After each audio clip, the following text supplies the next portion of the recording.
Karena engkau melihat, engkau percaya.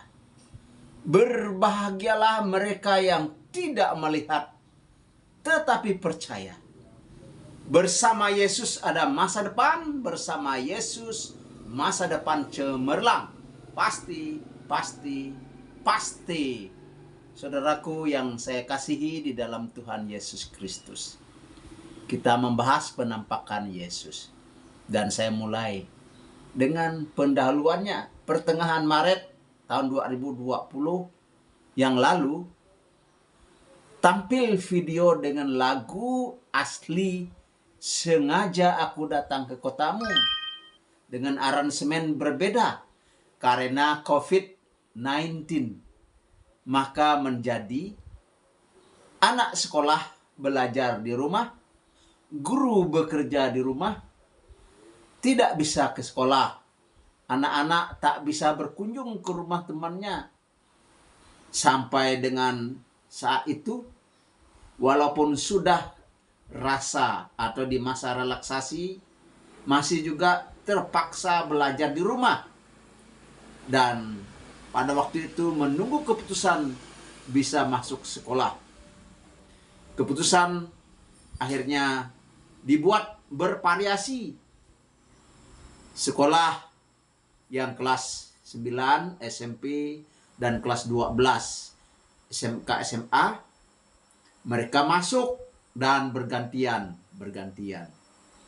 Kerinduan siswa dapat dirasakan oleh guru dari chatting, dan pada waktu itu saya mengajar secara online atau secara daring.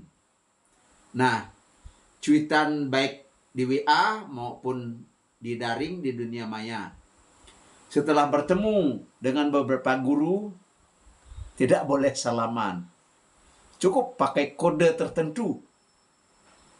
Saudaraku yang dikasihi oleh Tuhan, berkaitan dengan kebangkitan Yesus.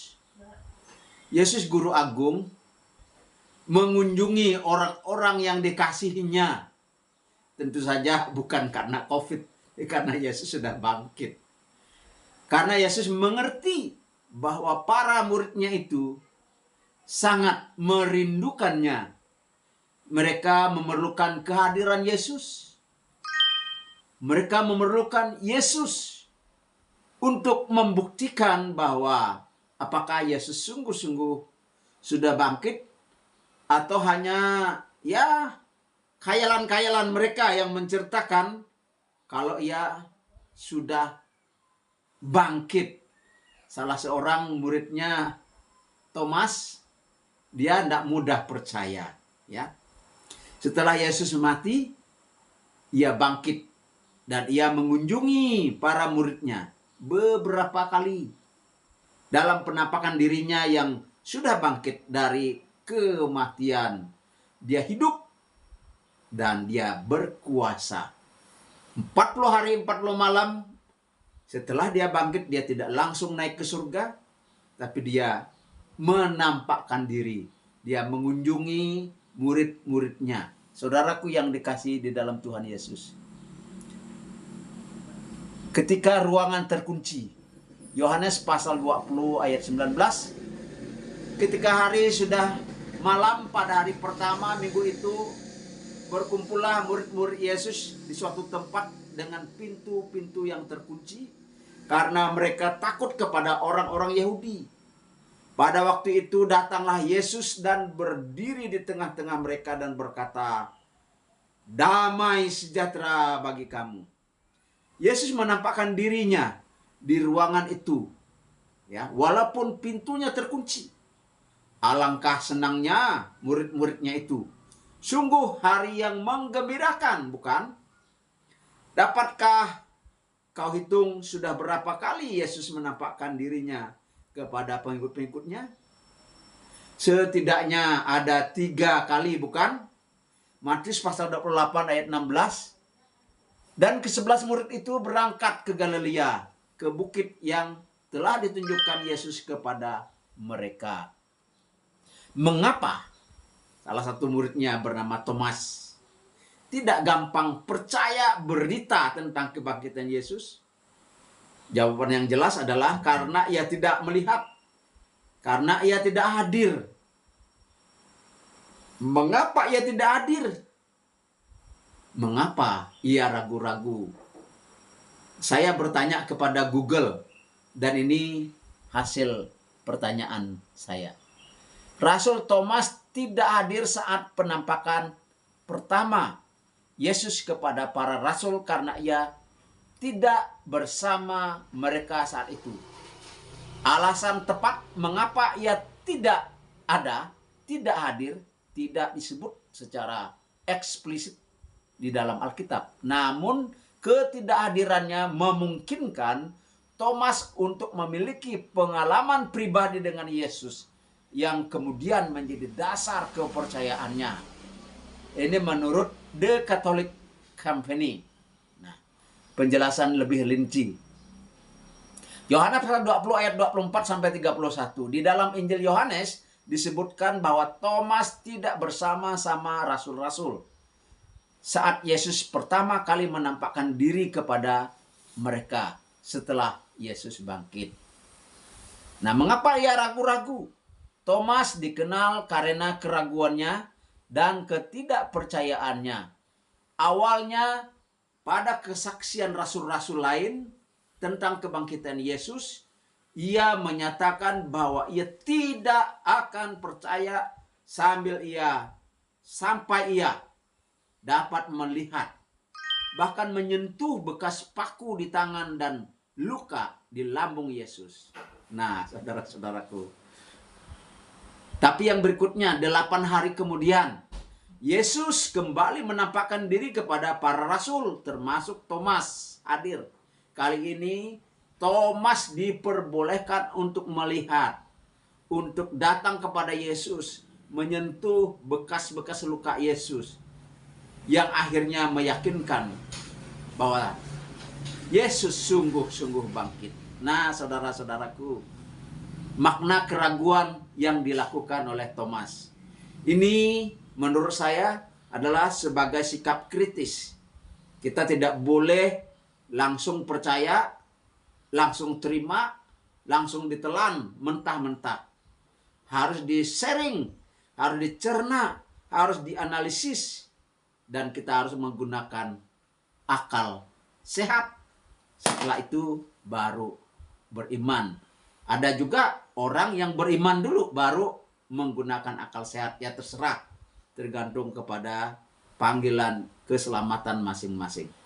Dan keraguan Thomas sebagai bagian daripada perjalanan imannya. Keraguan Thomas dapat dilihat sebagai bagian dari perjalanan iman dia dan juga iman manusia. Tidak sedikit orang yang ragu-ragu tetapi akhirnya percaya. Ada yang terbalik, percaya dulu, ragu-ragu, lalu murtad. Wah, itu yang jangan. Saudaraku yang saya kasih, keraguan dapat mendorong orang untuk mencari kebenaran dan memahami iman mereka lebih dalam. Saudaraku yang dikasih oleh Tuhan Yesus, jika Yesus bangkit, maka bermaknalah keyakinan kita. Jika Yesus tidak bangkit, di dalam 1 Korintus pasal 15 menjelaskan, iman Kristen itu akan menjadi sia-sia. Berita Injil adalah kabar bohong. Manusia juga tidak akan bangkit. Tidak ada masa depan, yang ada kebinasaan yang kekal. Kamu dan saya akan masuk neraka. Tetapi Yesus bangkit. Dan kebangkitan Yesus, iman Kristen adalah kebenaran. Yang beriman untung besar. Berita Injil adalah kuasa dan kekuatan Allah. Manusia akan dibangkit pada akhir zaman. Ada masa depan yang kekal dan gilang gemilang.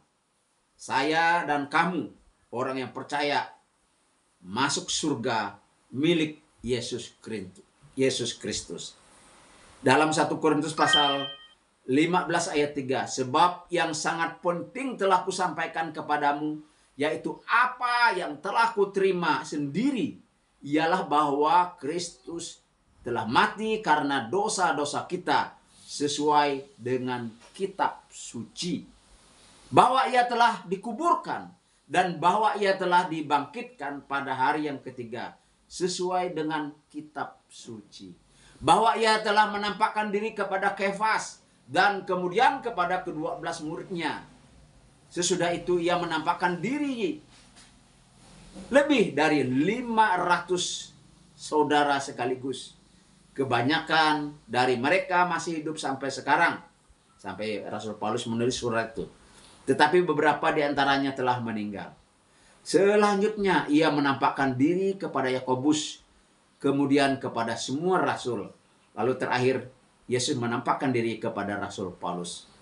God is almighty, for God is nothing impossible. You don't say, so big problem I have, but you can say, high problem, I have big God. Alright, labora, berdoa, bekerja, memberi, menabur. Suatu saat Anda pasti akan menuai. Jika tidak saat Anda hidup, maka anak dan cucu Anda akan menuai. Percayalah, mujizat masih ada. Tuhan dengar doa kita, dan kebangkitan Yesus adalah suatu mujizat. Jika saudara memiliki Tuhan, berarti saudara memiliki segalanya. Kita tidak akan bangkrut. Tetapi jika kita memiliki segalanya tanpa memiliki Tuhan, kita adalah orang yang bangkrut. In God we trust. Without God we are nothing. With God we can do anything. Be wise, be smart. Pikulah salibmu setiap hari, sangkal diri, dan ikut Yesus dengan setia.